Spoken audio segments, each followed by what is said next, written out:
There are the social principles of Jesus. There are overlapping stages. If you read through the Gospels, all four Gospels, canonical Gospels, Matthew, Mark, Luke, and John, there are stages to the ministry of Jesus that took approximately 3 years of time. In those stages that took place in the ministry of Jesus, he began the stage where fulfilled prophecies were taking place. Prophecies from the Old Testament, hundreds of years to thousands of years before Jesus, fulfilled in his life. And then as he began his ministry in the early months, he worked miracles for a number of different people. Some miracles were relatively anonymous and some of them were very specific, but he worked numerous miracles. He gets to a stage where there's a transition where he was teaching the people and the crowds. He was teaching them social principles of issues that came up in his day, just like issues that come up in our day. There are levels that Jesus actually taught. I want to start in Matthew's Gospel.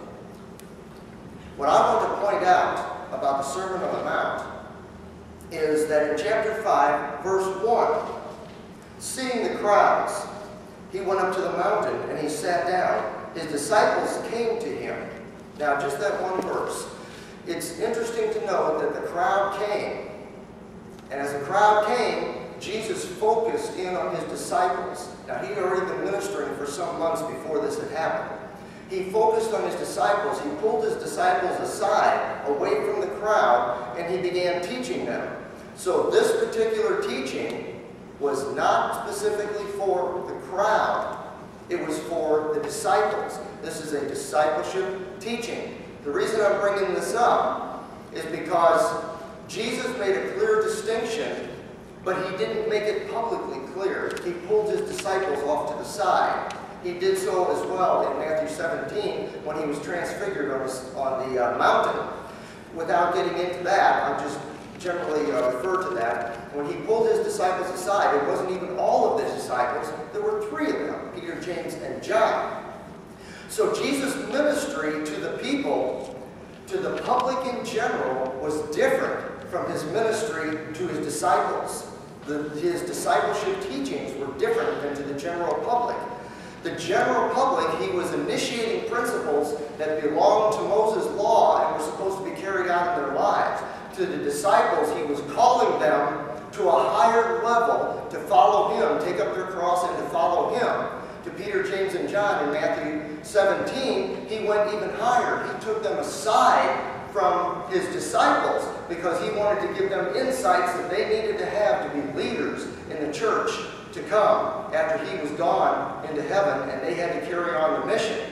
So he made a clear distinction between teachings to the disciples and teachings to the crowd. What I would do, now what I used to do years ago, I don't do that now because it's implied in my Bible studies as I do it now. But what I used to do years ago, as I read the Gospels, I used to, next to Jesus' teachings, when he was teaching the crowd, every time you see the crowd or the multitude, I would write in the margin of that paragraph, you and.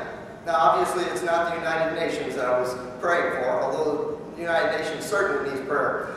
I was indicating that this was a teaching of Jesus to the unbeliever, the general crowd, the people who were lost and without a shepherd. So this was a teaching to the unbeliever. Next to his disciples, when he was explaining things to his disciples, next to those passages, I would write B. The simple letter B indicated believers. So this was a teaching that was specifically for believers. I would challenge you when you read through the Gospels to note and to separate the teachings of Jesus when he was speaking to the crowd, that is the lost people, versus his disciples, those who already have committed to him and are following him. He takes, for each one of us who make a commitment to the Lord, he takes us to a different level. He challenges us to move to a different level. He takes us out of our comfort zone and uses us in a deeper way. And he does that for each one of us as we're willing to respond to him. And this is where our own Bible study comes in, our own daily devotions come in to walk with Him.